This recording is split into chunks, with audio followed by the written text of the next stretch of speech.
Hello बच्चों, let's read this question. The question says which of the following pair is not having similar epithelial tissue. तो इस question में पूछा जा रहा है कि कौन सा पेयर जो है जो कि बिलोंग नहीं करता, which is not having similar epithelial tissue. Options है A blood vessels and alveoli, B stomach and intestine, C blood vessels and bronchioles and D stomach and PCT. तो सबसे पहले बात करें यहाँ पे अगर हम की कॉन्सेप्ट की, तो जो की कॉन्सेप्ट इस क्वेश्चन में यूज किया गया है that is epithelial tissue.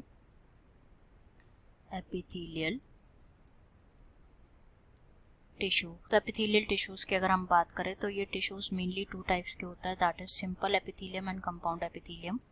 Simple epithelium और कंपाउंड एपिथेलियम. हम यहाँ पे बात करेंगे अबाउट सिंपल एपिथेलियम. तो जो सिंपल एपिथेलियम होते हैं is composed of single layer. Compound epithelium जो होता है ये मल्टी लेयर्ड होता है, या मल्टी लेयर्ड. सिंपल एपिथेलियम जो होते हैं ये कंपोज करते हैं of single layer of cells जो कि फंक्शन करते हैं as lining of body cavities, ducts and tubes. तो जो सिंपल एपिथेलियम है ये फर्दर डिवाइडेड होता है into three types on the basis of structural modification of cell. पहला होता है squamous, next is cuboidal and third is columnar epithelium. हम जो है यहाँ पे वन बाय वन सारे ऑप्शंस डिस्कस कर लेते हैं. फर्स्ट गिवन है ब्लड वेसल्स एंड एल्वुलाई. तो ब्लड वेसल्स एंड एल्वुलाई की बात करें, ब्लड वेसल्स एंड एल्वुलाई, तो एल्वुलाई और एयर सैक्स ऑफ लंग्स दोनों ही ये किससे they both are lined by squamous epithelium which is जो कि बना होता है thin layer of flattened cell, single thin layer of flattened cells से बना होता है. तो ये ऑप्शन तो यहाँ पे इनकरेक्ट हो जाता है. बी में गिवन है स्टमक एंड इंटेस्टाइन. तो स्टमक एंड इंटेस्टाइन जो होते हैं ये भी ऑप्शन इनकरेक्ट है as they both are lined by stomach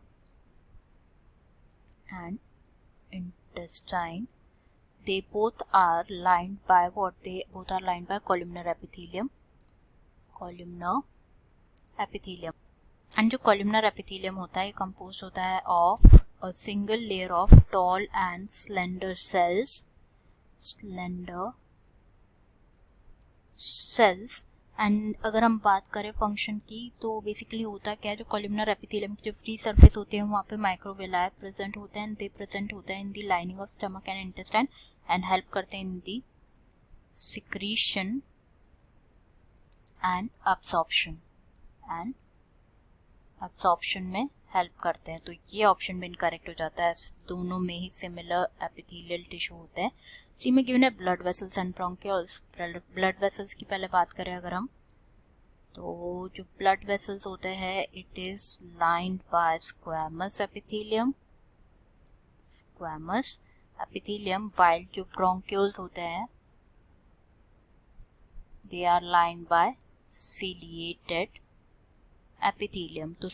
तो जो सीलिएटेड एपिथेलियम होते हैं क्या होते हैं, आइदर कॉलमनर और क्यूबॉइडल सेल्स अगर बियर करते हैं cilia on their free surface तो उसे कहा जाता है सीलिएटेड एपिथेलियम. तो ये ऑप्शन हमारा करेक्ट हो सकता है as both pairs they are not having similar epithelial tissue. D में स्टमक एंड पीसीटी के बारे में बात करें तो जो स्टमक होता है,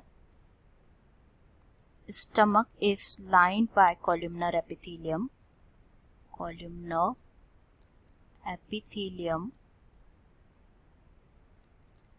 बट जो PCT है that is proximal convoluted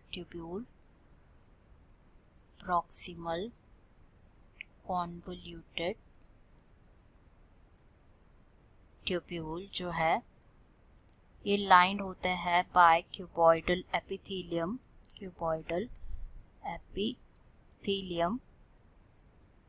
and cuboidal epithelium जो एपिथेलियम होता है इनकी जो सरफेस होती है उस पर प्रेजेंट होते हैं माइक्रोविलाई विलाय प्रेजेंट होते हैं, तो ये भी हमारा ऑप्शन करेक्ट हो जाएगा। तो दो यहाँ पे आंसर करेक्ट हो जाएंगे, that is C and D. Answer will be C and D. I hope you understood it well. Best of luck.